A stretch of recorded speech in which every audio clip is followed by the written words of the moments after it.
জাতীয় বিশ্ববিদ্যালয়ের জন্য শেষ মুহূর্তে তুমি যে বিষয়গুলো রিভিশন দিয়ে যেতে পারো, আমি ছোট্ট একটা ভিডিওর মাধ্যমে তোমাকে দেখাই দিচ্ছি। এই যে এই টপিকগুলো শেষ মুহূর্তে তুমি রিভিশন দিয়ে যাবা বা এখন তুমি রিভিশন দিতে পারো। দেখো তোমার কোন কোন টপিকগুলো এখন রিভিশন দিতে হবে বা কোন জায়গা থেকে তোমার প্রশ্ন আসতে পারে। আমি কিন্তু প্রশ্নপত্র অ্যানালাইসিস করে মোটামুটি কয়েকটা টপিক তোমাকে দিয়েছি এখানে। এই টপিকগুলো তুমি ভালোভাবে তুমি আছে যে এই যে কয়েকটা দিন তোমার হাতে সময় আছে, এই কয়েকটা দিন তুমি রিভিশন দাও। এখন দেখো যে বাংলা গদ্য পদ্য সহপাঠ, হ্যাঁ, বাংলা গদ্য পদ্য সহপাঠ থেকে তুমি যদি এর আগের বছরের প্রশ্ন দেখো 2024-25-এর, সেখানে দেখবা যে 20টা 25-এর মধ্যে মোটামুটি 12টা প্রশ্ন তোমার হচ্ছে যে গদ্য পদ্য সহপাঠ থেকে এসছে। আর এর মধ্যে তোমার গদ্য পদ্য সহপাঠের মধ্যে লেখকদের যে সাহিত্যকর্ম আছে এই সাহিত্যকর্ম থেকেও প্রশ্ন এসছে। তার মানে বাংলা গদ্য পদ্য সহপাঠ মানে যে তোমার গল্প কবিতা, তারপরে তোমার সহপাঠের মধ্যে নাটক উপন্যাস, এখান থেকে তোমার প্রশ্ন আসবে। এখানে তোমার হচ্ছে যে এইচএসসি যে শর্ট সিলেবাসটা, এইগুলো তুমি ভালোভাবে এখন আপাতত দেখতে পারো যে কয়েকটা দিন সময় আছে। বা তুমি এখন একটা কাজ করতে পারো, লেখকদের যে সাহিত্যকর্ম আছে এইগুলো দেখতে পারো, যেমন তাদের প্রবন্ধ, উপন্যাস, নাটক, তো তোমার হচ্ছে যে কাব্যগ্রন্থ যেগুলো আছে এগুলো তুমি ভালোভাবে দেখতে পারো বিভিন্ন লেখকদের, অর্থাৎ লেখক পরিচিতি, পাঠ পরিচিতি, এগুলো একটু ভালোভাবে দেখতে পারো। এরপর এর বাইরে তুমি বাংলা ব্যাকরণের যেগুলো তুমি এখন দেখতে পারো, তোমার হাতে তো বেশি সময় নেই, তুমি দেখতে পারো বানানটা দেখতে পারো। এখানে কয়েকটা মানে যেগুলো খুবই গুরুত্বপূর্ণ সেগুলো আমি স্টার মার্ক করে রেখেছি, এগুলো তুমি দেখতে পারো। দেখো বানানের সাথে একটা রিলেটেড একটা টপিক হচ্ছে নত্য সত্য বিধান, তুমি বানান এবং নত্য সত্য বিধানটা তুমি দেখবা। তারপরে উচ্চারণ, শব্দের শ্রেণী বিভাগ, সমাস, পদ প্রকরণ, এই 5টা টপিক তুমি খুবই ভালোভাবে দেখবা। এই 5টা টপিক খুবই ভালোভাবে দেখবা। এরপরে তুমি যে বিষয়গুলো দেখে রাখবা সেটা হচ্ছে কারকটা দেখে রাখবা, ধ্বনি বর্ণ, ধ্বনি পরিবর্তন, উপসর্গ, এইগুলো একটু দেখে রাখবা। এই 5টা টপিক যেমন এই বানান, উচ্চারণ, শব্দের শ্রেণী বিভাগ, সমাস, পদ প্রকরণ, এইগুলো থেকে প্রশ্ন আসার সম্ভাবনা সব থেকে বেশি, যেগুলো স্টার মার্ক করা আছে এগুলো ভালোভাবে দেখে রাখবা। এরপরে বিরেচন অংশের মধ্যে বাগধারা থেকে 100% প্রশ্ন আসবে, পারিভাষিক থেকে 100% প্রশ্ন আসবে, এক কথায় থেকে প্রশ্ন আসবে এবং বিপরীত শব্দ থেকে প্রশ্ন আসবে। তুমি যদি এই 4টা টপিক পড়তে পারো এখান থেকে 3-4 মার্ক কমন পেয়ে যাবা। তুমি বাগধারা এবং পারিভাষিক খুবই ভালোভাবে পড়বা, কারণ বাগধারা এবং পারিভাষিক থেকে তোমার প্রশ্ন 100% থাকবেই। এরপর আমরা ইংরেজিতে চলে আসি।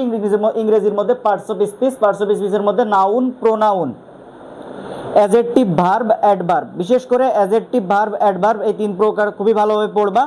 আর বিগত বছরের প্রশ্ন তুমি এখন প্র্যাকটিস করতে পারো। টেন্সটা ভালোভাবে দেখে যাবা। রাইট ফর্ম অফ ভার্ব, এর সাথে রিলেটেড একটা টপিক হচ্ছে সাবজেক্ট ভার্ব এগ্রিমেন্ট, এইগুলো তুমি বিগত বছরের কয়েকটা প্রশ্ন প্র্যাকটিস করতে পারো, প্রথম কয়েকটা প্রশ্ন তুমি প্র্যাকটিস করতে পারো। এরপরে ভয়েস ন্যারেশন তুমি প্র্যাকটিস করতে পারো বা রুলস দিয়ে তুমি কয়েকটা প্রশ্ন প্র্যাকটিস করতে পারো।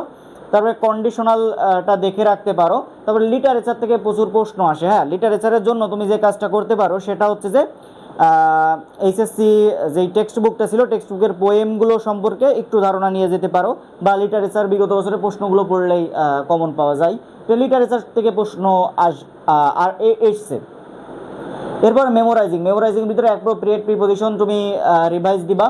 তারপরে স্পেলিংগুলো আবার রিভাইজ দিবা, যেহেতু ভুলে যাওয়ার সম্ভাবনা থাকে, স্পেলিং বানানগুলো আমাদের ভুল হয়ে যেতে পারে, আরেকবার স্পেলিংগুলো রিভাইজ দিবা। তারপরে ইডিয়ম ফ্রেজগুলো রিভাইজ দিবা। আর গ্রুপ ভার্ব যদি পারো, সময় পাও, রিভাইজ দিবা। কারণ এই গ্রুপ ভার্বটা এখানে দেওয়ার কারণ হচ্ছে যে গ্রুপ ভার্ব থেকে কিন্তু প্রচুর পরিমাণে তোমার জাতীয় বিশ্ববিদ্যালয়ে প্রশ্ন আসে। গ্রুপ ভার্ব থেকে প্রচুর পরিমাণে জাতীয় বিশ্ববিদ্যালয়ে প্রশ্ন আসে। জিকের ক্ষেত্রে তোমাদের তুমি এখানে যেই টপিকগুলো আমি এখানে দিয়েছি এগুলো দেখে রাখবে, এখান থেকে প্রশ্ন আসবে।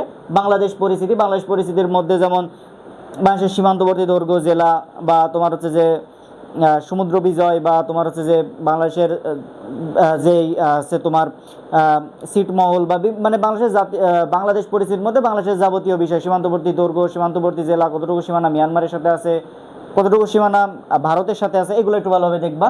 পাকিস্তান আমলের মধ্যে ভাষা আন্দোলনগুলো একটু ভালোভাবে দেখবা, ভাষা আন্দোলন ভিত্তিক গান, এগুলো ভালোভাবে দেখবা। তবে ইংরেজ আমল ভিতরে যে বিভিন্ন তোমার গভর্নর জেনারেল বা গভর্নর জেনারেল ও ভাইসরয়দের যে সংস্কারগুলো ছিল, সেই সংস্কারগুলো শুধুমাত্র দেখবা। হ্যাঁ, মুক্তিযুদ্ধের যাবতীয় বিষয় দেখতে হবে। এখানে মুক্তিযুদ্ধে তোমার 1947 থেকে 1971 সাল পর্যন্ত দেখবাই, এবং মুক্তিযুদ্ধের মধ্যে স্পেসিফিকভাবে বললে তোমার হচ্ছে সেক্টর কমান্ডার, বীরত্ব সূচক খেতাব, বীর শ্রেষ্ঠদের অবদান, তারপরে তোমার হচ্ছে যে মুক্তিযুদ্ধ ভিত্তিক গান, চলচ্চিত্র, মুক্তিযুদ্ধের নারীদের অবদান, বিদেশিদের অবদান, এই টপিকগুলো ভালোভাবে দেখে রাখবা, মুক্তিযুদ্ধের যাবতীয় বিষয়। সংবিধানের তোমার হচ্ছে যে ভাগ অনুচ্ছেদগুলো একটু দেখবা, গুরুত্বপূর্ণ কয়েকটা অনুচ্ছেদ দেখলেই হয়, গুরুত্বপূর্ণ অনুচ্ছেদগুলো দেখবা সংবিধানের। আর এখান থেকে জাতীয় সংসদটা তুমি দেখে রাখতে পারো। জাতিসংঘ, আন্তর্জাতিক সংস্থা, জাতিসংঘের মধ্যে তুমি জাতিসংঘ বিষয়ে দেখে রাখবা, জাতিসংঘের সম্মেলন, জাতিসংঘের অঙ্গ সংস্থান, এগুলো দেখে রাখবা। আন্তর্জাতিক সংস্থা, আন্তর্জাতিক যে সংস্থাগুলো আছে আমাদের, যেমন তোমার হচ্ছে যে ব্রিক্স, তারপরে তোমার হচ্ছে যে আসিয়ান, সার্ক, তারপরে তোমার D8, G7, G15, G20, তারপরে তোমার E8, তারপরে OIC, মানে এক কথায় আন্তর্জাতিক সংস্থাগুলো কোনগুলো নিউ ইয়র্ক যুক্তরাষ্ট্রে অবস্থিত, কোনগুলো ওয়াশিংটন ডিসিতে অবস্থিত, এবং আন্তর্জাতিক সংস্থার যেই ফুল ফর্ম আছে বা পূর্ণ রূপগুলো আছে এগুলো ভালোভাবে দেখবা। বাংলাদেশের অর্থনীতির মধ্যে যেমন তোমার হচ্ছে যে যেমন তোমার হচ্ছে যে পোশাক, তারপরে তোমার হচ্ছে যে তো চা, পাট, মৎস্য, এগুলো ভালোভাবে দেখবা। সাম্প্রতিক বিষয় বলি, বিশেষ করে মধ্যপ্রাচ্যে এখন কি ঘটছে বা সাম্প্রতিক বিষয়গুলির প্রতি খোঁজ খবর রাখবা। মধ্যপ্রাচ্য খুবই এখন গুরুত্বপূর্ণ। ইরান, ইসরায়েল বা ইরান যুক্তরাষ্ট্র যেই সংঘাত চলতেছে মধ্যপ্রাচ্যে, এটা খুবই গুরুত্বপূর্ণ। হরমুজ প্রণালী নিয়ে আমাদের যে তেল সংকট তৈরি হয়েছে, এটা খুবই গুরুত্বপূর্ণ। তো এই টপিকগুলো তুমি ভালোভাবে দেখবা মধ্যপ্রাচ্য সম্পর্কে, এবং সাম্প্রতিক বিষয়গুলো সম্পর্কে একটু খোঁজ খবর রাখবা।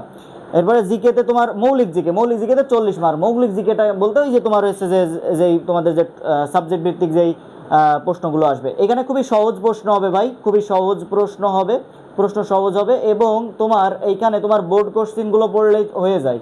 এখানে তোমার কি ধরনের প্রশ্ন আসে আমি তোমাকে বলি ভাই। এর আগে এসে তাজমহলকে নির্মাণ করেন, ফরায়েজে আন্দোলনের নেতাকে, বঙ্গভঙ্গ রদ কবে হয়, মানে এই টপিকগুলো মানে একদম বেসিক। পৃথিবীর নিকটতম গ্রহ কোনটি, বাংলাদেশে কোন অর্থনীতির ব্যবস্থা বিদ্যমান, এই ধরনের একদম বেসিক। তবে পানিপথের যুদ্ধ কত সালে হয়েছিল, মানে এই বেসিক, মানে একদম সহজ যে বিষয়গুলো যেগুলো না জানলেই নয়, একদম বোর্ড কোশ্চিনগুলো পড়লে হয়ে যায়, একদম সহজ কোশ্চিন আসবে।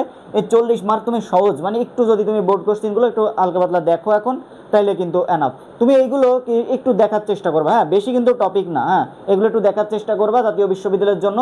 ইনশাল্লাহ এর মধ্যে থেকে অনেকগুলো প্রশ্ন কমন পাবা এবং এখান থেকে ভালো করতে পারবা। যেহেতু তোমাদের হাতে সময় খুবই কম, আমি সাজেশনটা একদম শর্ট করে তোমাদের দিয়েছি।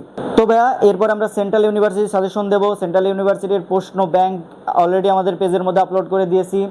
তারপরে তোমার জাতীয় বিশ্ববিদ্যালয়ের প্রশ্ন ব্যাংক আমাদের পেজের মধ্যে আপলোড করে দিয়েছি।